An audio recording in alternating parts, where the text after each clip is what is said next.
Somehow Pablo Escobar's Colombia wasn't the worst of the drug war violence. This footage was taken in 2017. It's a Mexican military helicopter firing into a residential neighborhood where drug traffickers were apparently holed up. If Colombia in the 1980s suggested a real war, Mexico in the 2000s has become one. Upwards of 200,000 Mexicans have been killed in drug war-related violence over the last 15 years. There have been mass graves and mass decapitations. The free press has been under siege, with cartel hits on working journalists becoming increasingly commonplace. In certain sectors of the country, small-town mayors either accept cartel control or face assassination. The police and military hide behind masks to protect their families from brutal cartel retaliation. And of course, the cartels also massacre each other. But there are more subtle costs too.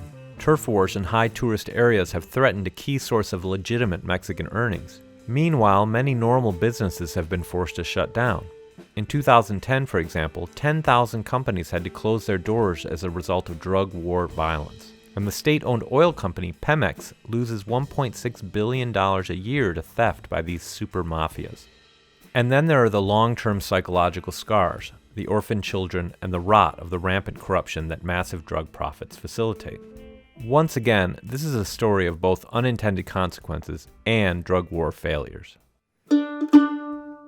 There has been drug trafficking between Mexico and the United States since the very beginnings of drug prohibition. In 1909, when the U.S. banned the import of smoking opium for the first time, an illicit cross-border market for the drug immediately developed. In the 1910s, when the sale of marijuana was banned in northern Mexico but legal in Texas, smugglers would buy cannabis in Texas and smuggle it south. Again, there's nothing special about how these substances behave in the global marketplace. Demand is consistently matched by supply. Over the course of the 20th century, the trade grew and was consumed in part by a Mexican political system controlled by the Institutional Revolutionary Party, or the PRI. The writer Mario Vargas Llosa famously described the PRI's rule as the perfect dictatorship. It wasn't totally democratic, but it also didn't rely at all times on heavy-handed repression or a cult of personality. Instead, it relied on strategic bribes and other payoffs. Corruption greased the wheels, and when economic times were good, a large percentage of the Mexican population was happy with the relative peace and prosperity. Drug traffickers were just another economic asset paying bribes to ply their trade. They paid for the right to control certain plazas, meaning key trafficking corridors into the U.S. Until recently, they weren't seen as much of a threat since their product mostly went north of the border and, unlike Escobar in the 1980s, they kept a relatively low profile. But the drug boom in the U.S. that began our story vastly expanded the size of the market. And then U.S. crackdowns on other key supply networks, especially the so-called French Connection, provided new opportunities to capture market share. Indeed, the making of the super-violent cartels that now dominate Mexico provides a lesson in a phenomenon theorists sometimes call the balloon effect, or more disparagingly, the cucaracha or cockroach effect. In the first analogy, the drug trade is like a water balloon. When you press on one side of it, the volume doesn't disappear, it just moves. In the second, drug traffickers are like the cockroaches in a cheap motel when you flip on the light and they scatter back into hiding. The balloon or cucaracha effect really began to influence Mexico in the 1970s. At that time, the U.S. successfully cracked down on the French Connection, which had supplied roughly 85% of the heroin to the U.S. since the Second World War. The end of the French Connection meant new opportunities for Mexican traffickers, and in no time the vacuum was filled. By the mid-70s, traffickers were growing rich on the booming heroin and marijuana trades, leading Mexican authorities, in concert with the U.S., to crack down with heavy-handed military tactics and aerial drug crop spraying. That program, called Operation Condor, started in 1975 and doubled as an excuse for the PRI to root out leftist guerrillas from the countryside. It was hailed as a success because drug production in Mexico did plummet for a few years. But the balloon effect was in full force, and the slack was picked up by Afghan heroin producers and Colombian marijuana growers, who were pioneering Colombian drug smuggling. And the cockroaches scattered, with Mexico's major traffickers relocating away from the heat of Mexico's so-called Golden Triangle in the northwest down to the friendlier and more quiet confines of conservative Guadalajara, Mexico's second largest city at the time. But Mexico still had a massive comparative advantage for drug trafficking, a nearly 2,000-mile long border with the world's biggest illicit drug consumer, endless coastline, and 3 major mountain chains ideal for both producing drugs and hiding out. So it wasn't long for the traffickers to get business back up and running. But now they were smarter and better organized under the leadership of Miguel Ángel Félix Gallardo, a former policeman from the drug trafficking heartland of Sinaloa State. And they benefited from another instance of the balloon effect, as Ronald Reagan's South Florida task force put enormous pressure on Caribbean trafficking routes, opening an opportunity for Mexico-based gangsters to get heavily into the cocaine trade. At first, it was called the Mexican Trampoline. Colombian cocaine producers shipped their drugs to Mexico, Mexican traffickers then moved it over the border, and the Colombians picked it up again on the other side. At the same time, Félix Gallardo and his associates like Ernesto Fonseca Carrillo and Rafael Caro Quintero went big on the production side as well. Their magnum opus in this regard was El Búfalo, a 2,500-acre marijuana plantation in the northern state of Chihuahua. It was the bust of this property in 1984 that led to Kiki Camarena's kidnapping and murder, and that's really when all hell broke loose. Camarena's death fueled the growing warlike reaction in the US. There were Time magazine covers, made-for-TV specials, and Nancy Reagan inaugurated Red Ribbon Week in Camarena's honor, a program that continues to this day.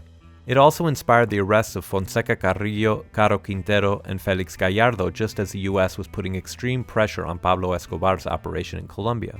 Thus, by the early 90s, Mexico's traffickers had again scattered, cockroach-like, but they also began to take advantage of all that pressure on Colombia, demanding they get paid in kind rather than cash for the trampoline, and thus moving into distribution as well. This coincided with the signing of the North American Free Trade Agreement, which vastly expanded trade between the United States and Mexico, and thus opportunities for moving drugs directly across the border in the midst of all that ordinary commercial traffic. I'd also like to welcome here the representatives from Mexico and Canada and tell them they are, in fact, welcome here. They are our partners in the future that we are trying to make together. The effect NAFTA would have was not lost on either U.S. or Mexican policymakers. DEA officials reportedly even nicknamed NAFTA the North American Drug Trade Agreement in anticipation of the boom. Meanwhile, the old authoritarian political system in Mexico was breaking down. After egregiously stealing the 1988 presidential election and installing Carlos Salinas Gortari as Mexico's chief executive, the PRI began to relent to the growing calls that it open up the political system. And as this was occurring, the fractured and increasingly wealthy traffickers now began to identify as various geographically based cartels: Sinaloa, Juarez, Tijuana, the Gulf, and the rot in the whole system began to reach the surface. In 1993, the Archbishop of Guadalajara, Cardinal Juan Jesus Posadas Ocampo, was killed in a shootout at the Guadalajara airport. In 1994, echoing events in Colombia just a few years earlier, the PRI's presidential candidate, Luis Donaldo Colosio, was assassinated at a rally in Tijuana. Later that year, the second highest-ranking member of the PRI, José Francisco Ruiz Macié, was also assassinated. Then, in 1995, Raúl Salinas, the former president's brother, was arrested for masterminding the murder of his former brother-in-law. Yes, José Francisco Ruiz Macié. It was also found that Salinas had nearly $100 million in European bank accounts, something that his relatively modest government salary could hardly explain. The whole thing reeked to high heaven and suggested that drug trafficking was getting completely out of control in Mexico. Then, in 2000, the PRI finally lost a presidential election. Real democracy had finally come to Mexico, just in time to be undermined by growing cartel violence. Indeed, some argue that the PRI's fall from power enabled the cartels to rise up.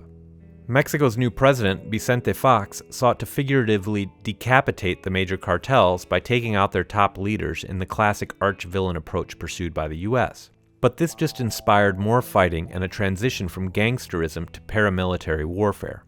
The cartel bosses started surrounding themselves with ruthless private armies, and by 2004, the violence over access to key plazas was spiraling out of control. Then, in 2006, after a controversial and contested election result, Mexico's new president, Felipe Calderón, declared a new war on the cartels, sending the military out in force to get things under control. The strategy backfired and has been an absolute disaster, whether measured by mass graves, decapitations, warfare in the streets, or the very real concerns that the Mexican state will not survive it all. It has been another reminder of the total failure of tough-on-drugs policies.